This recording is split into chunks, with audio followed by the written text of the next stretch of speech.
Je travaille à mon propre compte depuis des années et ça n'a pas toujours été facile. Je suis Christelle Ebom et je vous raconte mon histoire. Je suis née au Cameroun et j'arrive en France en 2002. Je fais mon scolarité en Normandie et après ma licence RH, je commence donc naturellement à travailler en premier dans un cabinet de recrutement et ensuite mes années d'expérience m'ont conduit chez des grands noms en tant que responsable RH ou responsable de recrutement. J'ai toujours eu dans un rêve très petite de pouvoir créer une activité qui serve à quelque chose. Et pendant mes années d'expérience en RH, je me suis toujours posé la question de savoir ce que je pouvais apporter aux gens concrètement. Je suis une utopiste et profondément humaniste. Donc voilà, j'ai commencé à réfléchir à ce que je pouvais apporter à la société, aux gens.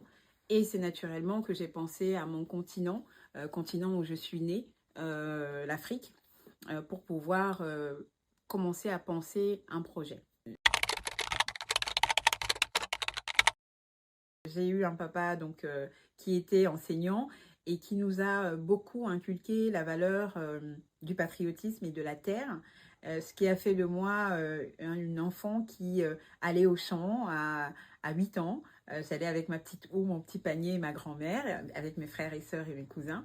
Et donc tous les ans, mon père tenait à ce qu'on parte de la ville pour aller dans le village et pouvoir aider notre grand-mère à concrètement travailler au champ. Et aujourd'hui, je comprends la valeur de ces actions-là parce qu'avant, on était petits, on râlait ah, pourquoi ils nous demandent de faire ça, c'est pas drôle, on va se faire piquer par des moustiques, on va se faire piquer par des plantes, etc. en allant au champ. Et aujourd'hui, j'en mesure la valeur aujourd'hui parce que je travaille avec 18 pays africains, je travaille sur de l'agroalimentaire et je sais exactement d'où viennent les produits, comment ils sont cultivés et quelle est la chaîne de valeur sur ces produits et comment on peut les transformer. Donc ça m'a donné une réelle compétence que j'avais déjà très petite et que j'ai pu coupler avec mes compétences aujourd'hui. La première chose qui m'a frappée, c'était de dire, mais on est le continent africain est le continent le plus riche du monde en ressources et il est quand même le plus pauvre du monde en infrastructure, en construction visuellement, ce qu'on voit.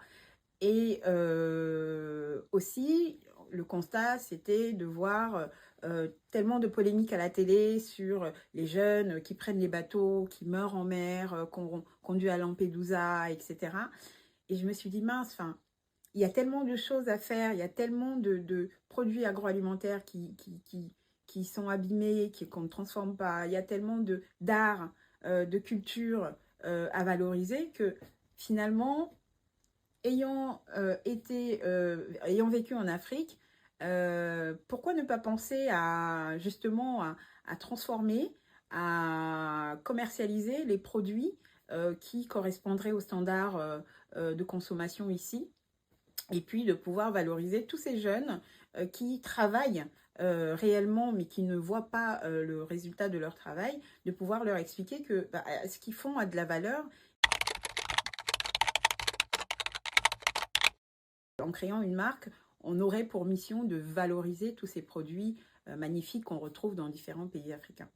Et donc en 2019, j'ai tout quitté, j'ai arrêté de travailler et je me suis lancée parce que dans mon imaginaire, j'avais projeté une action énorme qui allait demander beaucoup d'énergie, qui allait demander beaucoup de compétences, qui allait demander beaucoup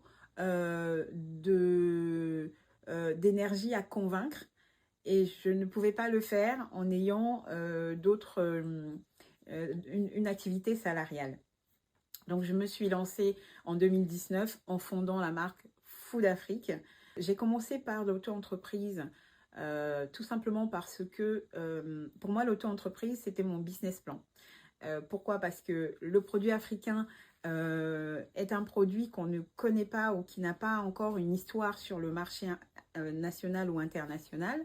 Et j'avais besoin de voir un petit peu comment les gens se comportaient à la vue de ces produits, en les essayant, en les touchant, ou si le marché était prêt à accueillir un projet comme le mien, qui était de valoriser plusieurs pays africains, de faire des choix de différents produits, d'une diversité de produits aussi bien alimentaires, décoratifs, soins bien-être, mode que culture, et voir comment les clients se comportaient, qui étaient les consommateurs de ces futurs produits. Les gens ont besoin de toucher les produits, ils ont besoin de les voir avant même d'aller les acheter sur Internet.